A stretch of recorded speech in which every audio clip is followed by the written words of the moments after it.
So welcome everybody to the 10-minute talk, my first 10-minute talk today. So we'll be talking about St Cuthbert's Pectoral Cross.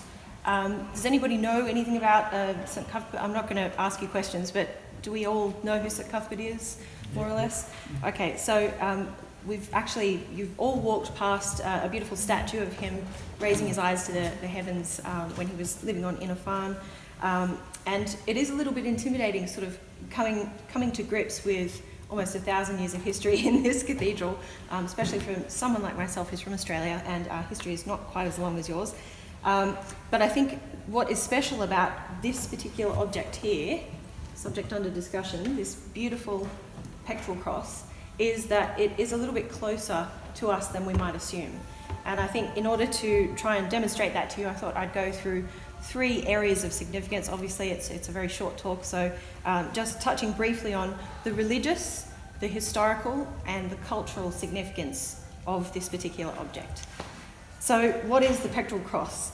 Well, it belonged to St Cuthbert, as I've said. He was a 7th century bishop of Lindisfarne, later became a saint after he died. He was also a hermit for a long time, which is why I was saying he was on Inner Farm, all on his own. And our best guess is that he probably wore it during his lifetime, and that it was probably made, probably was made prior to his death in 687. Now, we know that because it was actually found on his body, and it had been broken and damaged twice, which we'll get to a little bit later. So it is tiny, despite the very large image that I've got here. This is a really good resolution. When you go down and actually see the pectoral cross, which we have in our collection, and it's so beautiful, but it's about yay big. It's very, very tiny. So it's 6 centimetres across, and it's 0.8 centimetres thick. So it's really very tiny. And often we have to come and wipe off the nose smudges at the glass because people try and get close, really close to it. So it is made of gold. It's got red garnets in this area here, in the arms and in the centre here.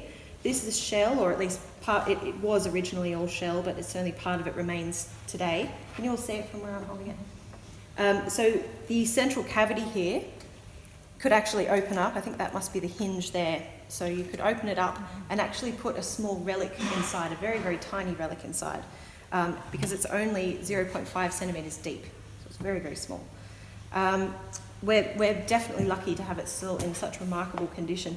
As I said, it had been broken twice during his lifetime with some violence. So it had been sort of ripped off, and there was quite a bit of bruising and damage to the gold arms. It had been repaired prior to his death and placed on the body. Then it was also broken again. They found it broken in 1827 when it was actually taken out from the tomb.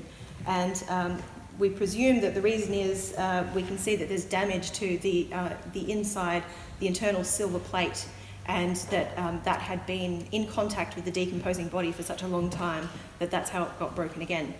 So much later in 1936, it was actually repaired quite extensively and restored by the British Museum. And that's how it is in the state it is today. So we're very, very lucky to still have it. So that's what it is. So its historical significance, I think we can only just very briefly touch on it here today. But I'm sure we're all familiar with the Reformation and the dissolution of the monasteries. Henry VIII was going through an expensive divorce, and so ended up having to sack quite a lot of the wealth from the monasteries. And Durham Cathedral was lucky enough to get away with this object. And that is because it was placed on his body underneath his robes, and it had been found much later on in the 19th century still on him. So he got away with it. Now, it also shows evidence of trade between the Far East and Anglo-Saxons. So, and by that I mean that this shell is not, unlike quite a lot of other objects of this type, it's not local shell, it's imported. So it does show a trade relationship there. But it also shows, because it was a very expensive type of thing to import and to use in something like this, an object like this, it does show the prestige and importance of St Cuthbert as a figure. Now, when I first saw it, I've got to say I didn't know much about Anglo-Saxon jewellery at all, and I certainly didn't know much about Sutton Hoo, but it made me think of Sutton Hoo, the jewellery at Sutton Hoo, and it's a particular type of technique called cloisonné. I hope I'm not butchering anybody if anyone's French here, but it means these little cells here have been filled in with a garnet or sometimes with enamel.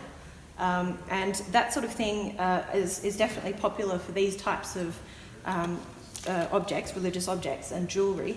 And although it has similarities in technique to the things that you might see in Sutton Hoo, for instance, it's different in style.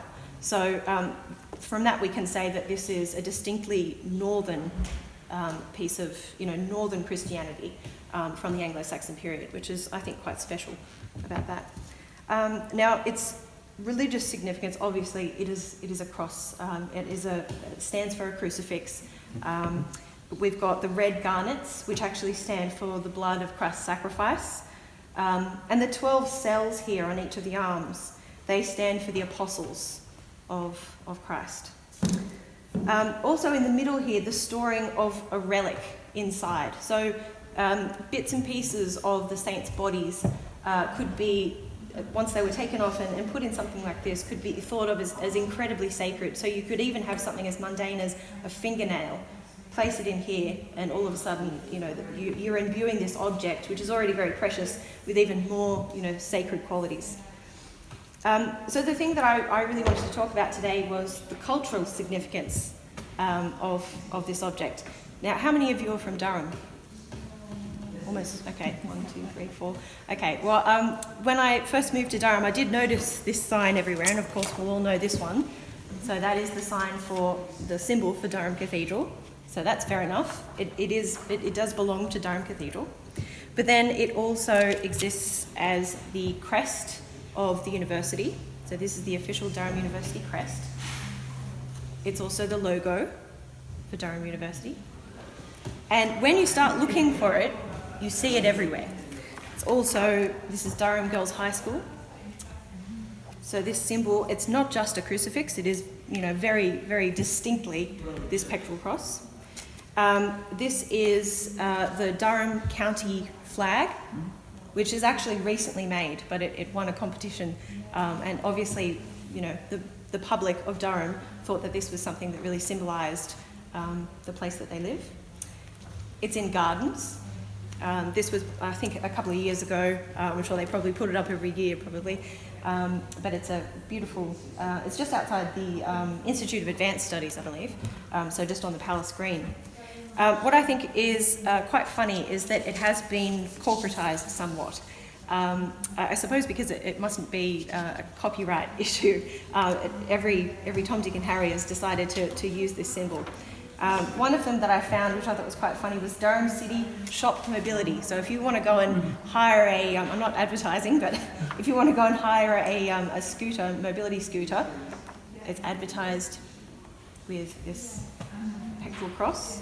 And then we've also, I think quite hilariously, got the Durham Dubbers, which is a VW Volkswagen Appreciation Society. And inside the centre of the cross, where we've got this beautiful beautiful shell and red garnet symbolising the blood of Christ, we've actually got it replaced with the sign for VW. So it's a little bit cheeky, I think. As you're leaving today, perhaps you will go and pay a parking fee at Prince Bishop car park, again with the pectoral cross.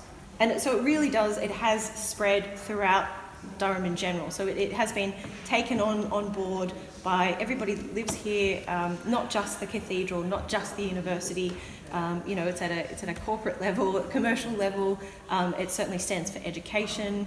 And I just think it's really interesting that something that is so old, from the 7th century, is still something that it has amazing, not just relevance, but real resonance for people that live here today. Thank you. Thank you.